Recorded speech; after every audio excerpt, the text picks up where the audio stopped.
Mythbusters.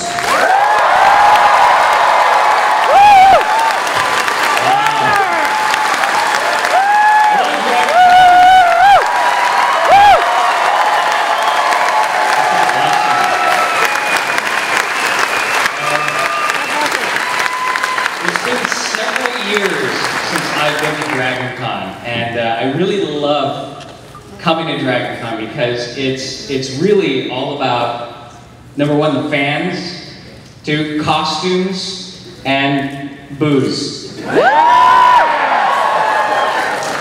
That's an ideal convention for me.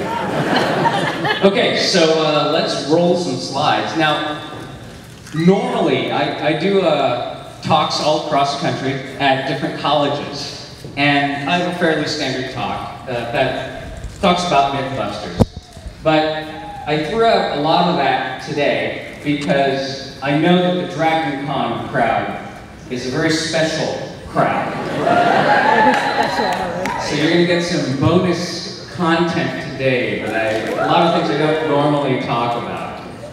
Things that I may have done in the past. Okay, so let's roll the first slide. I'm going to start talking about Mythbusters, and then he moves around a lot. I'm going to talk about a few other things, and hopefully, if we have enough time, if I haven't crammed too much stuff into the presentation, we'll do some Q&A. Okay, so Mythbusters, if you're not familiar with the show, is on the Discovery Channel. We take urban legends and use science to prove or disprove them.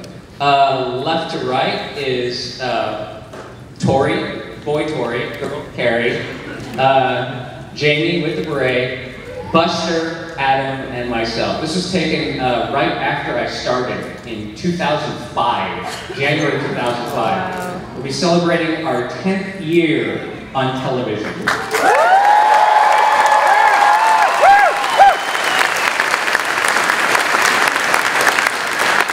So, yeah, it's pretty crazy to think about that. People like, you get to the point where people are like, I grew up watching you.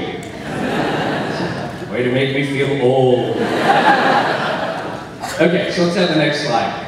Now, a lot of people ask, how did Mythbusters start? Was it Adam's, Jamie's idea? Was it someone at Discovery? It was actually an Australian producer named Peter Reese, and he had this concept for the show that featured the hosts actually building and executing the experiments. And so he knew that he needed special hosts, people who knew how to build things quickly, people who were interested in science, technically savvy. And he had interviewed Jamie for a piece on robot wars. And yeah, you remember that. By the way, Jamie's robot was called Blendo. Blendo, at one point, was the most dangerous robot in all of robot combat. Now, if you know anything about Jamie, if you're familiar with the show, Jamie is a brute force kind of guy. He uses, like, farm engineering. His approach is, just make it as, tough as I can. Just, keep slamming things until they don't break anymore. His idea for his robot was a wok, a Chinese wok, turned upside down with a lawnmower engine at the base and steel blades. And so this steel-bladed dome would spin around a couple hundred RPM. Anything that touched it would immediately explode. The first time that Jamie did this and it exploded, in those days, they didn't have a battle box with a lid. Because nobody figured that anything would be that dangerous. Originally, the concept of Robot Wars was RC cars with, maybe a drill attached to it, and they crash into each other. Jamie brought the whole thing up to a new level. And as such, they were unprepared for what he brought to robot combat.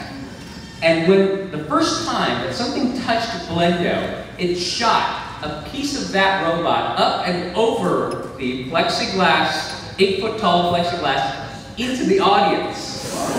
Didn't hurt anybody, thank goodness. But the organizers said, look, Jamie, this is the prize money, this is the trophy, please take your robot and go home.